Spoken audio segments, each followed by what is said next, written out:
नमस्कार, मैं हूं संजीव श्रीवास्तव। आप देख रहे हैं 4 PM न्यूज नेटवर्क। मित्रों, पहलगाम नरसंहार में अपने पति को खो देने वाली हिमांशी नरवाल कायर हैं। और न केवल हिमांशी नरवाल कायर हैं, बल्कि वहां जिन्होंने भी अपनों को खोया, वो सारे के सारे लोग कायर हैं।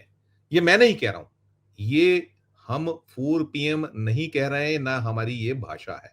ये कहा है, जो भाव है, वो है भारतीय जनता पार्टी के एक सांसद का, एक जिम्मेदार सांसद। वो कहीं यह कह रहे हैं कि यदि वहां कायरता नहीं दिखाते ये जो पर्यटक थे, तो 26 पर्यटक नहीं मारे जाते। ये जो कहा है, ये हरियाणा भारतीय जनता पार्टी के एक सांसद ने कहा है। राज्यसभा में वे बीजेपी का प्रतिनिधित्व करते हैं और उनका नाम है रामचंद्र जांगड़ा।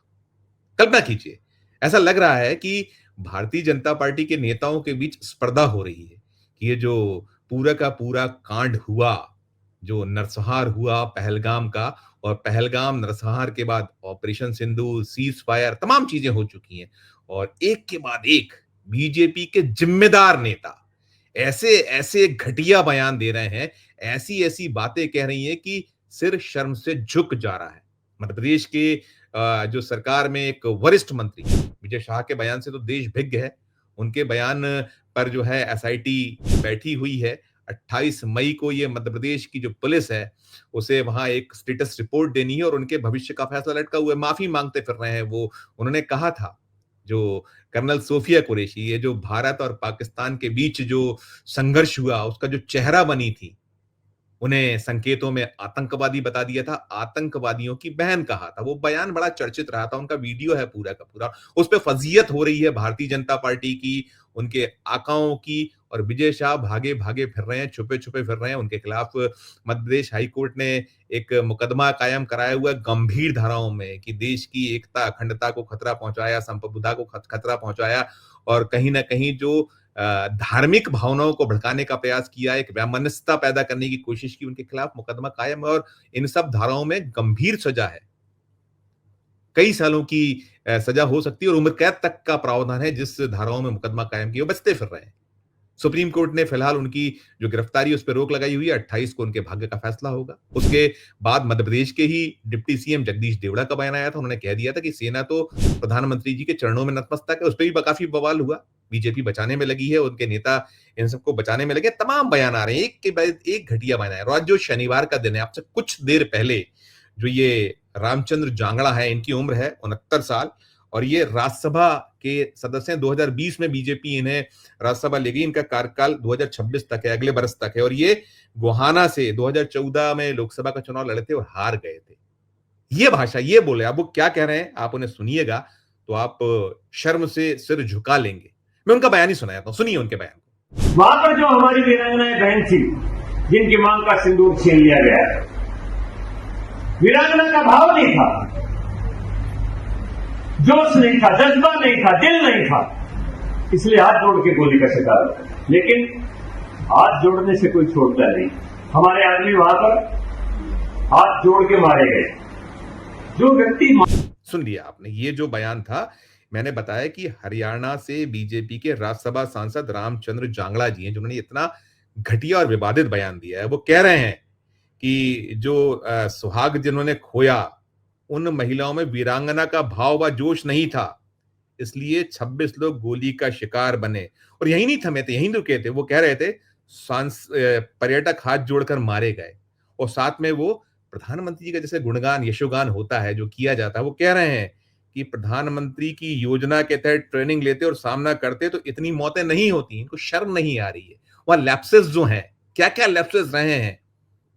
प्रधानमंत्री जी खुद नहीं गए थे जब उनकी यात्रा थी इस पहलगाम में जो नरसंहार हुआ, उसके ठीक पहले उन्हें जाना था वहां कुछ जो विकास कार्यों का उद्घाटन करना था, कुछ और कार्यक्रम प्रधानमंत्री जी के आधारशिला रखने और तमाम थे उनके।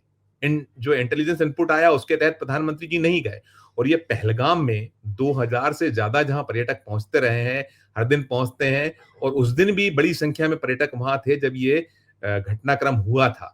बीते महीने 22 अप्रैल को, अब 1 महीना हो चुका है, 1 महीने से ज्यादा हो गया है। कोई व्यवस्था नहीं थी, सो रही थी पूरी की पूरी जो व्यवस्था से जुड़े तंत्र है, सो रहा था वो। ना इंटेलिजेंस ने कोई, और ये भी निकल कर आया था कि वहां जो है ये रैकी कर रहे थे। सारी चीजें आ रही हैं, जवाब नहीं आ रहे हैं, कोई जवाब नहीं है। क्यों हुआ इतना बड़ा हादसा? क्यों नहीं वहां प्रिकॉशंस लिए गए थे? इतनी बड़ी संख्या में जो है सेना के अलग-अलग जो कुछ बॉर्डर पे तैनात हैं और कई सारी एजेंसीज हैं जिनकी पुलिस है, सीआरपीएफ है, तमाम तमाम लोग हैं। हम सेना पे नहीं, हम तो वहां जो गृह मंत्रालय के अधीन आने वाली जो पुलिस है वो तैनात है, जो जम्मू कश्मीर पुलिस है, तमाम और जो बल हैं वहां अलग-अलग बल लगे हुए हैं, बहुत बड़ी फोर्स है। और वो राज्य है वहां सब कुछ एलजी के अधीन है। एलजी वहां मालिक है पुलिस के, और जो पूरा का पूरा तंत्र है, प्रशासन है, वो अलग चीज है। उस पर नहीं जवाब देंगे, नहीं देंगे, हमें पता है। लेकिन अब जो इन्होंने कहा है, वो कह रहे हैं, मैं पुनः पढ़ दूं जांगड़ा ने क्या कहा है। प्रधानमंत्री नरेंद्र मोदी ने युवाओं की वीरता की भावना, पुनः पढ़ देता हूं। प्रधानमंत्री नरेंद्र मोदी ने युवाओं में वीरता की भावना पैदा करने के लिए एक बहुत बड़ी योजना अग्निवीर चलाई। पहलगाम हमले के बाद पूरा देश महसूस कर रहा है कि अगर मोदी देश के युवाओं को जो ट्रेनिंग देना चाहते थे, वो ट्रेनिंग यात्रियों के पास होती, तो 3 आतंकवादी 26 लोगों को नहीं मार पाते। क्या बेशर्मी है! वो अग्निवीर, जिसकी पूरे हर तरफ आलोचना हो रही है। सेना के जो रिटायर्ड अफसर हैं, उन्होंने खुलकर कहा है, जो बड़े-बड़े पदों पर, ओहदों पर रहे हैं, जिन्होंने नेतृत्व किया है कई युद्धों का, उन्होंने कहा है कि इससे घटिया कोई योजना नहीं हो सकती थी, उसकी आलोचना। लेकिन हमें तो जस्टिफाई करना है कि अग्निवीर योजना बहुत थी। जब ये कह रहे हैं और वो साथ में ये भी फरमा रहे हैं, हुजूर जो हैं, माननीय राज्यसभा के सांसद जांगड़ा साहब, वो कह रहे हैं कि अगर यात्रियों के हाथ में लाठी, डंडा कुछ भी होता और वे चारों तरफ से आतंकवादियों की तरफ दौड़ते, तो मैं दावा करता हूं कि शायद 5 या 6 लोगों की जान ही जाती, लेकिन तीनों आतंकवादी भी मारे जाते। वाह, वाह, वाह, वाह, वाह! इनको तो मोदी सरकार को पद्मश्री देना चाहिए, कितनी अच्छी बातें कर रहे हैं, इनको सम्मानित करना चाहिए, और ये मंत्री बनाने योग्य हैं। मोदी सरकार को जो 26 में इनका कार्यकाल समाप्त हो रहा है, उसको राज्यसभा को एक्सटेंड किया जाना चाहिए, और एक्सटेंड के साथ-साथ इन्हें मंत्री बनाना चाहिए। ये क्या शर्मनाक, क्या शर्मसार करने वाली भाषा है ये। रामचंद्र जांगड़ा नाम है। वाह मोदी जी वाह! क्या आप लोगों ने अपने जो पूरा कुनबा है, जो आपका दरबार है, कैसे-कैसे दरबारी आपने अपने कुनबे में ले रखे हैं। कितना बवाल हो रहा है, कितना विवाद हो रहा है, जो ये घटिया, ये जो मानसिकता वाली टिप्पणियाँ की जा रही हैं। आपका एक जो कारिंदा है, मध्य प्रदेश सरकार का मंत्री है, वो कहता है कि हमने वो आतंकवादियों की बहन सोफिया कुरैशी की और उसका इशारा था। अब माफ़ी माँग रहा है बार-बार, तीसरी बार माफ़ी माँगी है उसने। और ये महाराज, ये महाशय, ये कह रहे हैं कि डंडा होता लड़ा। अरे भई वो मशीन गनें, अब आपका जो स्वचालित गनें लेकर आए हुए थे, ऑटोमेटिक गनें थी, और आप पकड़ नहीं पाए हैं। 1 महीने से ज़्यादा हो गया है। ऐसे छुपाएँगे अपने कर्म को, कुकर्म को, अपनी विफलता को। आप ये कहेंगे कि वो जो जिन्होंने अपने सुहाग को खो दिया, वो हिमांशी नरवाल, कैसे वो तड़फ रही थी, वो गुजरात की बहन एक, जिन्होंने अपने पति को खोया। उन्होंने पूछे थे सवाल, वो वहाँ पहुँचे थे जो केंद्रीय मंत्री साहब, बीजेपी के लोग, कि हुज़ूर आपके लिए तो जो हमारी पैसे से, हमारा जो पूरा का पूरा टैक्स का पैसा, उससे बड़ी-बड़ी व्यवस्थाएँ होती हैं। हर आपकी चाक-चौबंद व्यवस्थाएँ होती हैं आपकी सुरक्षा की, और हम लोगों को मरने के लिए छोड़ दिया था। नहीं आया था उनका जवाब। और गजब है, अजब है भई, ये जो मोदी का कुनबा है, इसके जो रत्न हैं, 9 रत्न, 10 रत्न, कितने रत्न हैं इनके, ऐसे-ऐसे रत्न। विजय शाह, जगदीश देवड़ा, और फिर जगदीश देवड़ा के बाद ये साहब आ गए, जो नाम है इनका रामचंद्र जांगड़ा। अजब, गजब! सैल्यूट है मोदी जी आपको, आपके ऐसे जो लोग हैं, गजब की ये इनकी जो दलीलें हैं, दलीलें, घटिया सोच।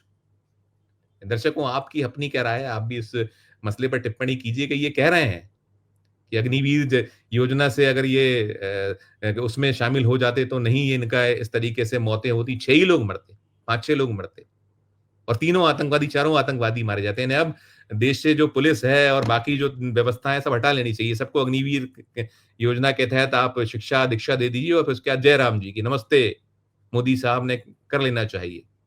अपने हाथों अपनी सुरक्षा कीजिए। वाह वाह वाह! और ये शर्म ही नहीं है इन लोगों को। कोई किसी की अकाउंटेबिलिटी नहीं है। जिसके मन में जो आए वो बोलो, और उठाओ जवान लगा दो तालू से। कीजिएगा टिप्पणी, पुनः मैं कहता हूँ, और अच्छी लगे खबर तो चैनल को लाइक कीजिएगा, सब्सक्राइब कीजिएगा, ज्वाइन का बटन दबाइएगा तो हमारी हौसला अफ़ज़ाई होगी। प्यार और स्नेह बना रखिए और देखते रहिए 4 पीएम न्यूज़ नेटवर्क। धन्यवाद, नमस्कार।